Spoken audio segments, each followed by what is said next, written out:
Hello everyone, welcome back to my channel Priya Lifestyle and welcome back to my Facebook page Priya Official। প্রথমত তোমাদের বলে দিই, এত late video আসার কারণ হচ্ছে আমার শরীরটা খুব একটা ভালো নেই এখন। তো আশা করছি তোমরা আমার ভয়েস শুনে বুঝতে পারছো। তো আমার ভীষণ পরিমাণে ঠান্ডা লেগেছে, তো তাই জন্য ভিডিও এডিটও করা হচ্ছে না আর পোস্টও করা হচ্ছে না। প্রচুর ভিডিও আমার এডিট করা বাকি আছে, এখনো আস্তে আস্তে পোস্ট করব। তো আজকে চলে গিয়েছিলাম ঘুম থেকে উঠেই বাবার ওষুধ আনতে। ঘুম থেকে উঠেছিলাম প্রায় 12:30 পৌনে 1 তখন। তো আমি আর ভাই চলে গিয়েছিলাম ওষুধটা আনতে। আর ওষুধের দোকানেও মানে যখন দেরি হয় তখন সব দিক থেকেই দেরি হয়।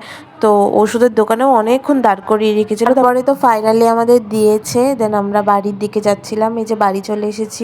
ওষুধ নিয়ে ঘরে ঢুকতে না ঢুকতেই মা বললো খেয়ে নি, কারণ অনেকটাই বেলা হয়ে গিয়েছিল। তো একেবারে লাঞ্চটা কমপ্লিট করে নিলাম। আর আমাদের এখানে একটু ডিসকাস হচ্ছিল আমার আর ভাইয়ের মধ্যে ইউটিউব নিয়ে। তো সেটা নিয়ে ডিসকাস করার পরে আমার ঘরে যেইটুকুনি টুকটাক কাজ থাকে সেটা সেরে নিলাম। তো ওটা করতে তো বেশি একটা টাইম লাগেনি। তারপরে দুপুরে কি করব, তো আমার দিদি বলল যে ইউপির মুখ্যমন্ত্রী এসেছিল, মানে যোগী এসেছিল। তো সেই জন্য দিদি বললো যে চল দেখিয়ে আসি, কোনো কাজ তো নেই। আমি এখানে পলিটিক্সের কিছু বলছি না, কারণ আমি আগের দিন দেবকেও দেখতে গিয়েছিলাম, সেটাও তোমাদের সাথে শেয়ার করেছিলাম। ফার্স্টলি আমি ওদেরকে অ্যাজ এ সেলিব্রিটি হিসেবে দেখি, সেকেন্ডলি হচ্ছে আমি পলিটিক্সের কিছু বুঝি না। তো যাই হোক, তারপরে হচ্ছে আমি ছাদে বসেছিলাম একটু সন্ধ্যে। আমাদের এখানে 2 দিন পরেই ভোট ছিল, তো তার জন্যই সবাই আসছিল। যাই হোক, তারপরে রাতের দিকে একটু বেগুন ভেজে নিয়েছিলাম। আর আজকে সোমবার ছিল, সেই জন্য সেদ্ধ ভাত আর বেগুন ভাজা করেছিলাম। তারপরে খাওয়ার পরে একটু আম খেলাম।